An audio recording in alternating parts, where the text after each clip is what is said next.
Hello അസ്സലാമു അലൈക്കും. അപ്പോൾ നമുക്കൊന്നൊരു എഗ് മോളി എങ്ങനെ ഉണ്ടാക്കുന്നത് നോക്കിയാലോ.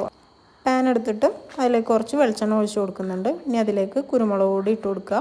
പുഴുങ്ങിയ മുട്ട രണ്ടായി കട്ട് ചെയ്തിട്ട് ജസ്റ്റ് ഇതിലേക്ക് ഇട്ട് കൊടുത്ത് രണ്ട് ഒന്ന് ഫ്രൈ ചെയ്തെടുക്കുക. അപ്പോൾ അതിലേക്ക് കുറച്ച് കറിവേപ്പിലയും കൂടെ ഇട്ട് കൊടുക്കുക. രണ്ട് സൈഡൊന്ന് ഫ്രൈ ചെയ്തിട്ട് മാറ്റി വെക്കുക. അപ്പോൾ ഞാൻ സെയിം പാനിൽ തന്നെ കുറച്ച് വെളിച്ചെണ്ണ കൂടി ഒഴിച്ച് കൊടുക്കുന്നുണ്ട്.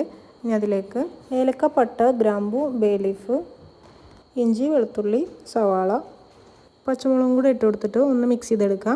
അതിനുശേഷം കുറച്ച് കറിവേപ്പിലയും പാകത്തിന് ഉപ്പും കൂടെ ഇട്ട് കൊടുത്തിട്ട് നന്നായിട്ടൊന്ന് വഴറ്റിയെടുക്കുക. അപ്പോൾ സവാളൊക്കെ ഒന്ന് നന്നായി വഴന്നു വരുന്ന സമയത്ത് അതിലേക്ക് കുറച്ച് മഞ്ഞൾപ്പൊടി ഇട്ട് കൊടുക്കുന്നുണ്ട്. ഇനി ഒന്നുകൂടി മിക്സ് ചെയ്തതിന് ശേഷം തേങ്ങയുടെ രണ്ടാം പാൽ ഒഴിച്ച് കൊടുക്കുക. അപ്പോൾ അതൊന്ന് മൂടി വെച്ച് 2 മിനിറ്റ് ഒന്ന് കുക്ക് ചെയ്തെടുക്കുക. ഞാൻ തിളച്ച് കുറുകി വരുന്ന സമയത്ത് നേരത്തെ ഫ്രൈ ചെയ്ത് മാറ്റി വെച്ച എഗ്ഗ് ഓരോന്നായിട്ട് ഇട്ട് കൊടുക്കുക.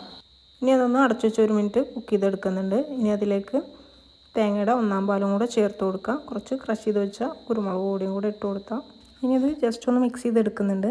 ഇനി അതിലേക്ക് കുറച്ച് മല്ലിയിലയും കൂടെ ഇട്ട് കൊടുത്താൽ നമ്മൾ എഗ് മോളി ഇവിടെ റെഡി ആയിട്ടുണ്ട്. അപ്പോൾ എല്ലാവരും ഒന്ന് ട്രൈ ചെയ്ത് നോക്കുക. ചാനൽ ആദ്യമായിട്ട് കാണുന്നവരാണെങ്കിൽ ഒന്ന് സബ്സ്ക്രൈബ് ചെയ്യുക. ഇഷ്ടപ്പെട്ടാൽ ലൈക്ക് ചെയ്യുക, ഷെയർ ചെയ്യുക.